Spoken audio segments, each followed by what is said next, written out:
Hi, you've either surfed to or purposely selected the Bern Moses Show.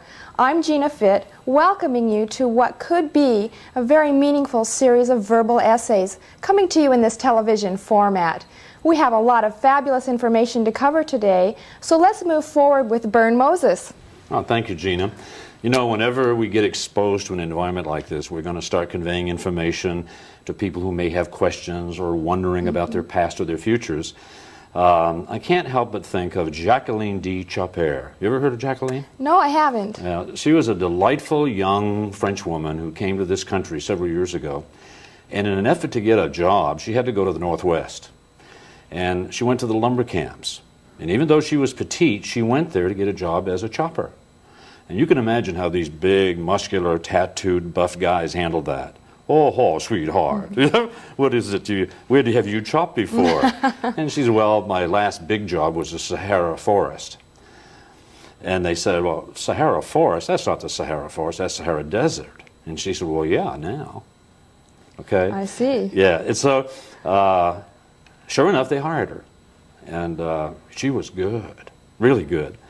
And some time passed, and came time for the international contests. And she entered, made it through the quarterfinals, semifinals, and here she was, the final. She against one young athlete, okay, who was going to be the best chopper in the world. And so this contest was one of stamina and durability, and it went from 10 to 1. And at 10 o'clock, the whistle blew and the chips flew. And I mean, they kept pace pretty well. Jacqueline pulled a little bit of a head, and all of a sudden, she just left the scene. Just walked away. And the young man continued, of course got ahead, and later she returned, began to chop and caught up. And then again, she walked away and was gone for a considerable amount of time, as though she were taking lunch or something, and she came back and caught up. And then later she went away again, came back, and we wouldn't be talking about this unless she what? Won the contest. Right. And the camera crews were there, and the press and her friends and peers, and they were applauding and say, how in the world did you do that? You kept taking those breaks. We don't understand. She says, I wasn't taking a break. I was what? I was out sharpening the axe. Oh, wow. You see? And, you know, that story has been told since time immemorial by people who are selling seminars, exhorting us to come to the seminar, to take time out to sharpen the axe. And it makes sense, good sense. There's no question that life and its toils and troubles can cause us to get dull, can put barbs on our edge, you know, and sometimes we can work a lot harder than it seems we should have to get the job done. But you know, there's more to that than meets the eye. As a young man, I worked in New Hampshire forests as a lumberjack, a very young one. But in the beginning, I was allowed to brush and to limb trees and what have you, and was part of that whole process. And always wanted to make a contribution if I could. Always wanted to please my dad. And so one day I figured, well, I'll sharpen the axe. I'll do that. And so I got the axe out.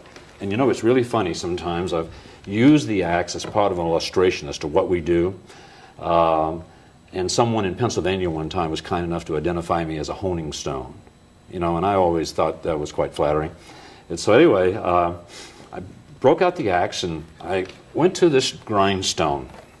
A grindstone, you know, is round this way and it has this thing.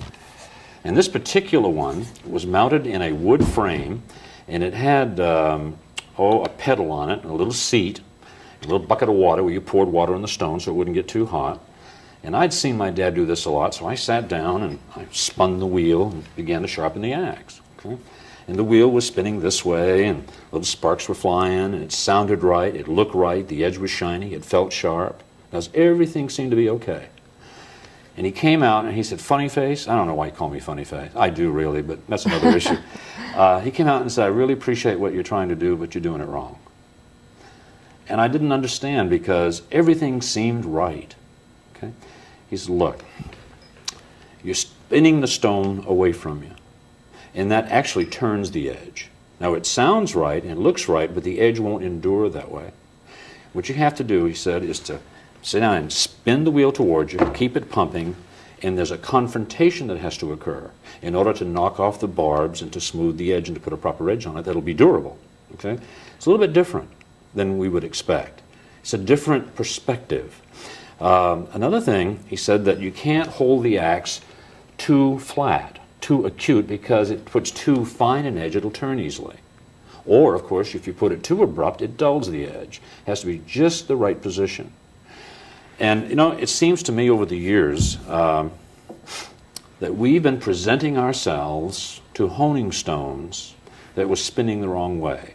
Frankly, I think of them as motivational speakers, the ones who exhort, who excite. You know what I mean? They tell us what we can do and what's been done, and that, let's go do it. And it's stimulating, there's no question. And yet old Monday morning comes around and we can't find a matching pair of socks, the edge goes dull, and we wonder what we're supposed to do next. Understand what I'm saying?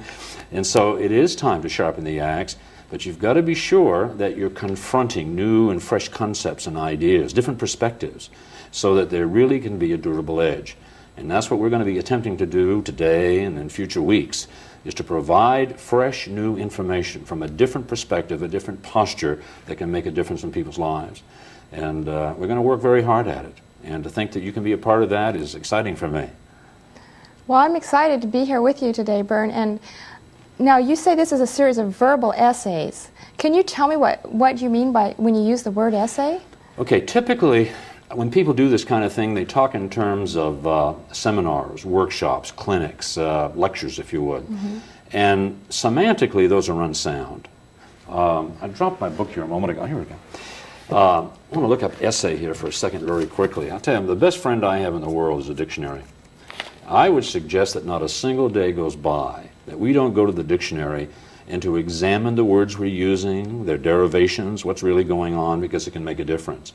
I'm constantly questioning about essay, and an essay right here says that it's an attempt, an endeavor, a searching, a discovery.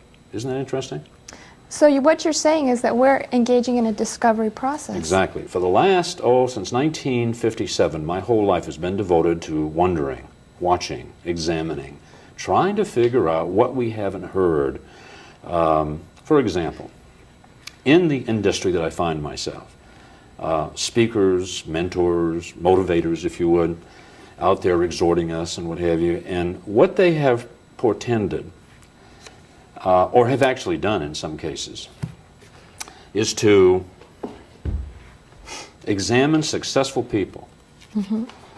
Figure out what they've done, and say, okay, you do the same thing and you'll be successful. You ever heard that? Oh, yeah. Yeah. And the conclusions are pretty obvious in some cases. You work hard, you put your nose to the grindstone and your ear to the ground and your shoulder to the wheel. It's very difficult to work in that position. But anyway, you pay the price, you sacrifice, you compete. You've heard all this stuff. And it's not working. It's not working. I look back over the years, and I would say in the last century, if we could accumulate all the books, all the cassette tapes, all the videos, all the dead bodies of seminar speakers, and put them in one big giant pile, just imagine what you'd have. Oh, it would goodness. be a mountain of material, perhaps a mountain range. And the fact of the matter is, it's not working. Because in spite of all that effort, we're still getting 80% of the business out of 20% of the people. Not a very good statistic. In the more volatile business environments, for example, real estate and insurance and copy machines, and where you really have to do some selling, 90% of the results are coming out of 10% of the people. In multi-level marketing or networking, which is spawning more millionaires than any industry on the planet, I mean, it's just exciting what's going on out there. But the fact remains that 95% of the results and the income is being enjoyed by only 5% of the people. It's not very exciting.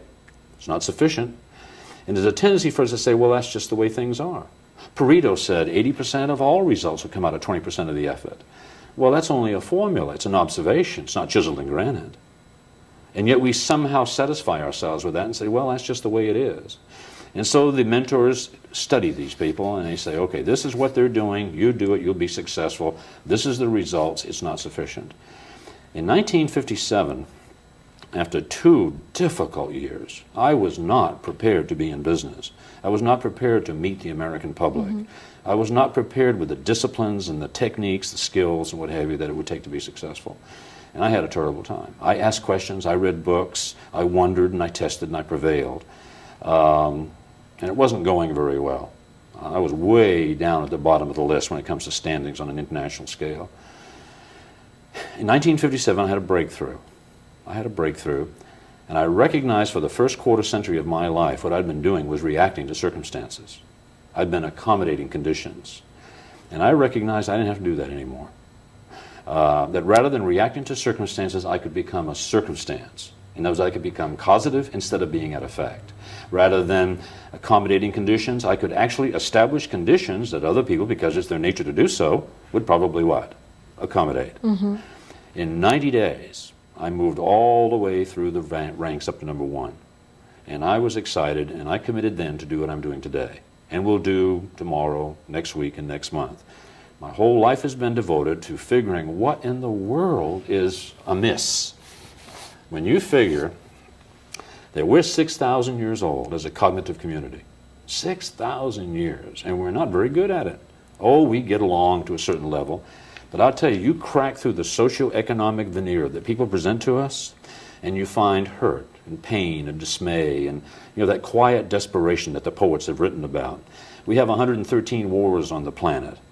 We have too many divorces, too many things not going well, and yet we consist in our message. For example, some years ago, a semanticist, in fact the essay is in that dictionary, a semanticist had a cartoonist draw a picture, a little cartoon, of a bear in a phone booth, okay, making a phone call. And there was a car out here with a man sitting in it with a sort of discerning look on his face. And they asked 25 writers, speakers, articulate people, wordsmiths if you would, to write sentences and define what was going on in that picture. Well, knowing the English language, there was all kinds of words used. In fact, they have some sample sentences in there about perspectives about that picture. And how people would say, well, the bear was calling 911 to assist the man in the car. Mm-hmm. Another person would say the man was waiting in the car while the bear was making a call to assist him. Do you know what I mean? But they're all saying essentially the same thing. They took the words that had been employed in those sentences, the vocabulary, if you would, okay, and put it into a computer and permuted the number of grammatically correct sentences that could be spoken just using those words. Am I making that clear so far? Okay. It permuted out to 19.8 billion sentences that all said essentially the same thing, just with those words. Oh my goodness. What I'm contending is that over the years we've been hearing the same stuff over and over and over, and it's giving us these results. It's kind of like we content ourselves with the survival of the fittest. That's the way it is. And I say no, not when we have a cognitive society. Mm-hmm. Rather than focusing on survival of the fittest, I've committed my life to being involved with the evolution of everyone. It is possible. It is possible. And we're getting better and better and better at it. Now, the key to all this seems to lie in semantics. You see, in other words, all this information out here giving these results, spoken a certain way when addressed differently semantically. For example, I can never remember restructuring a sentence to give it more power, more authority, when someone didn't say, oh, that's just semantics. You ever hear that expression? Oh, yes. Yeah, and I say, yes, yes, because semantics has more to do with who we'll become than vocabulary ever will. Well, we can't discount vocabulary. It's important to have a large accumulation of words in our vocabulary so that we can think, because we think with words. And if we think better, we make better choices and decisions. But the fact of the matter is that semantics is a whole different issue. Semantics is not about definition. It's not about placing the words in a particular order, but being conscious of the psychic impact that a word can have on who we're becoming. And in the next few weeks, we're going to be emphasizing that a lot, taking a different view, for example, a different perspective on a lot of things that we're accustomed to saying. A different posture, if you would, about a lot of things, and we'll position ourselves differently in order to move forward with our lives. Mm-hmm. And that's in our relationships, in our careers, as students, or whatever it happens to be. And so we're looking forward to all of this, and it's going to be pretty exciting. So as you're talking about semantics here, then I'm assuming that as a motivational speaker, you're going about this process in a somewhat different way than other motivational speakers? Every time someone says motivational speaker, I go like this. I'm sorry. Let me explain why. I've had difficulty with this for a long time. Again, it's a semantical issue. It's a semantical issue in the fact that motivation, M-O-T-I-V-A-T-I-O-N, semantically means reason, to act. And I'm not going to presume upon you or anybody to motivate them. I mean, you're already motivated. You already have a reason to act. You've got mortgages to pay, children to rear, educations to pay for, mouths to feed. And an old man and an old woman rushing up in your life you're going to have to take care of. Yeah, you've got plenty of motivation. For me to presume would be inappropriate. It's a semantic faux pas. Okay? Now, essentially what has to happen. I liken it to a story where there's a young man from the country, not very sophisticated, but a pure delight, goes to college. And everybody just loves him. Nice boy, but he's going to get hazed anyway. You know what I mean? They're going to make him part of the game. So one day they rush into the dorm, and he happens to be slumbering, and so they pounce on him, and they bind him comfortably, and they put a blindfold on him, and put earplugs in his ears, and they leave his shorts on, and they whisk him out of the dorm in a car, and they take off. And they do U-turns and circles and drive through tunnels and over bridges. And, you know what I mean? They really get this kid confused because he's disoriented. Finally, the car stops, and they escort him out over some varied textured surfaces. Cement, grass, rock, you know what I mean? But that's all he's sensing. And finally, they bid him to sit down, we'll say right here, okay?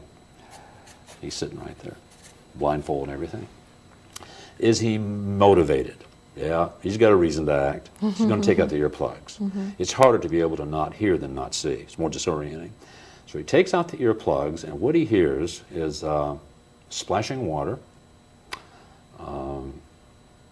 the lilting laughter of young women, the raucous guffaws of young men, an occasional boom, boom, boom, boom, boom. Where is he? He's not sure. But you see, that information stimulates him to take another action. Okay? So now the motivation is increased, and so he takes off the blindfold, and where is he? He's sitting beside a swimming pool. Okay? And it's a deep pool, about we'll say 15 feet deep. Okay? Has to be deep because over here there's a ladder, a 3-meter ladder with a board up here, okay, and a guardrail. If you've ever been up there, you know what that guardrail is for. It's kind of nervous. And what he sees is young men and women going up the ladder and jumping off into the water or diving, having a grand time, you know. And he's a joiner. He wants to participate. And what we call this is inspiration. In other words, he sees something that he's never seen before that allows him to think, hey, things can be different. You know, this looks like fun. And there has to be facilitation. In other words, if there wasn't any water in the pool, they wouldn't be jumping off the board. Right. Follow me? So it had to be facilitation. Okay? So he gets up and he goes over here and he goes up the ladder, and here he stands up here. Okay? And he can't jump. He cannot go. I'll tell you, if we've been in the business world or in selling or out there on the front line, we've recognized a lot of people who get inspired. They're motivated. They have a reason to act. They're inspired. They've seen something different. They're facilitated. Everything is in place, and yet there's no activity. Have you ever seen it?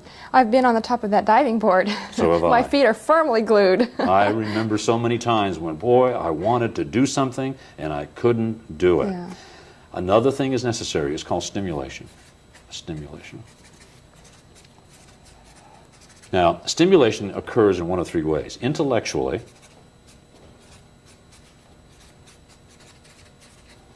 emotionally, or physically. For example, intellectual stimulation. Friends say, Charlie, look, I understand how you must feel, but this is the situation. You're up on that board, and it's a different perspective than it is down here. Charlie, you're almost 6 foot tall. You're eyes are 5 feet off that board, the board is 10 feet off the water, it appears to be a 15-foot jump, but it's not, it's only 10. Oh, and by the way, Charlie, you can see from up there the bottom of the pool, which is 15 feet more. That's a 30-foot jump. That's a suicide leap. Of course you're having difficulty. Just focus on the surface of the water, okay, and it's right below you. Or, Charlie, if you hang from the board by your hands, your feet are almost in the water. And with that intellectual information, Charlie might go, oh, okay, and he does it, all right? If that doesn't work, they may appeal to him emotionally. They might say, Charlie, you know, we love you, and we didn't bring you out here to embarrass you. Tell you what, I mean, you're going to have to jump now that you're up there, because if you don't, the guys and the girls are going to think you're a weenie. You know what I mean? Yeah. That'll get him to jump. You know what I mean? He'd rather die. A lot of motivation there. Yeah, and so he does it, see? Or physical stimulation might do it. Can you imagine some guy saying, Charlie, I'm going to come up, and I'll stand beside you, and I will go with you. All right? I'll support you through this. And he walks up to Charlie out at the board, and he just kind of, and Charlie, whoa, he goes, okay? Right. Or a situation might arise where some guy says, hey, I'm coming up the board, Charlie. I'm tired of waiting. Boom, boom, boom, boom. Here he comes. Out on the board. Charlie might fall on the board, wrap his arms and legs around it, you know what I mean, and humiliate himself. They had to pry him off with a crowbar, you know? He exits this way and never goes back again. Yeah. I've seen that happen time and time again. People get overstimulated by something or someone. However, if and when Charlie makes the leap, something interesting happens. A kinetic involvement creates a realization. Realization. It's a moment of breakthrough. A moment of breakthrough. It's always exciting when it happens. It's that special moment when a person goes, that's okay. I can do that. I've got a solution. Didn't even know I had a problem. Yeah. Didn't even know I had a problem. I thought that's the way things were. Exciting moment. Realization. And what that does, inspiration, facilitation, stimulation, okay, and realization creates a cycle or a circle of effort that gets a lot of things done. However, it's limiting. For that circle to grow and expand and to include more and more people, there's one other thing called actualization. Actualization. Actualization is where somehow you have a sense of continuing to be, of continuing to exist through the efforts and excellence of somebody else because of your teaching. It's one of the ultimate human experiences, to reach out and to convey what you know so that other lives can benefit. And I know you've done some of that. This is what my life is about. And so is that constant thing. Motivation? No. We've structured everything we do in an essay format, done in a lyrical way, a certain style, that accomplishes all of these things within the experience. Inspirational, facilitational, those real tools to use. Not just exhortations, not just rules, but tools that stimulate and get people to act and have realizations and to understand who they are in a different way and then to convey that and actualize. And so that's my conclusion on that. Not a motivational speaker, okay? But if you had to pick one, I don't know. Stimulational? I think I'd rather be facilitational. No, let's take realizational. You know what I'm saying? I want to do all of these. Right. And this is what we'll be attempting to do in the forthcoming weeks and months. Well, I've noticed that you have a very interesting logo. Now, does that logo have something to do with your series and what you're trying to... You know, I'm glad you asked. A lot of people, they see and they don't take note. I appreciate that. I'm always waiting, you know. This happened in a flash. In 1972, I decided to do what I'm doing. And someone says, well, what are you going to call your company or whatever? And it just, boom, it bubbled out, command. Because I'd already decided that what we were about is to assist people in understanding that they're not in control. That actually they are in command of the direction their life is taking, and they will never be able to exercise that properly until they relinquish all semblance of control. Okay? Well, it seems command was it. Go ahead. Oh, it seems like most of us feel out of control a large can you imagine? portion of the time, and we're constantly struggling to get that control. So you're saying that it's okay to be out of control? Oh, yes. We've been misled about that. I don't think a day passes when I don't read, see on television, or hear on a cassette tape, or hear at a meeting or something about being in control. Control your time, control your attitude, control the call, control this, you know what I mean? And bless their hearts, there's no control. I mean, you show me a control-oriented person, and I'll show you someone who's frequently upset, frustrated, aggravated, and agitated because they're constantly being reminded that they're not in control. Okay? No, command. The logo itself, we put it in a circle because of the power that exists in a circle. The idea of encircling, the social circle, the circle of influence. Circles often have been identified as deities, a symbol for a deity. No beginning, no end, perfect structure. It's an exciting figure, there's no question, geometrically perfect. We encompassed it in a circle, and we have 3 links to a chain. Okay? The chain of command, you ever hear that phrase? Okay, the chain of command is this: past, present, and future. Oh, right? I see. The little space in here that's been cut out to make a C out of that particular link represents our shortcomings, our weaknesses, our ignorance, our foibles. The weak link? Yeah, well, yeah, we all are in some regard because we have to constantly celebrate our ignorance. See, a lot of people are really invested in already knowing and therefore reveal their ignorance. Yes. You know what I mean? And there's something that goes on. Some people are just afraid of this kind of information because they don't want to be peaked. They don't want to be tweaked. They don't want anybody messing with their mind, and they figure, hey, that's just the way I am, and it's not sufficient. Are we being told that it's almost our time is up? Oh, my goodness. Let me go on with this very briefly. Past, present, and future. This weakness can be strengthened, okay, through study and observation and practice, okay? And therefore, we can link ourselves to the future. You see, if this space gets too big, we can get unlinked and not benefit from the past or contribute to the future. If we strengthen it, however, we can benefit from both. Now, a chain can only be as strong as its weakest link. Right. And we know that's true of a paper chain, a wooden chain, steel or gold. But we're talking about people here, Gina. People that can change, can strengthen, can grow, and to develop, okay? And so we're saying here that this chain can become as strong as its strongest link. That's an interesting Very concept. important process, yeah. And the blue is for authority. And speaking of authority, we're going to have to exercise ours and conclude this. I want to thank you for being with me, and I hope you'll do it again, and My I hope these pleasure. people will join us, because we're going to have a lot of fun in the next few weeks. I do know that I hear people saying all the time out here, have a nice day, and I say, thank you, I will. And they wonder, how do I know? Well, I've decided a long time to do that. Besides, I've decided that I'm going to make it a nice day, and I invite you to do the same. Go out in the world and make it a nice day for someone. That way, 2 people would have had a nice day. 2 lives would have been enriched, enhanced, and enlivened. And so, I think it's about time to conclude, and so I'm going to say thank you. My little thank you note is for being here, and for caring. And so we're just going to sign off, and I'll say that I'm Bern. What is it? Moses. Thank you. We'll talk about that some other time.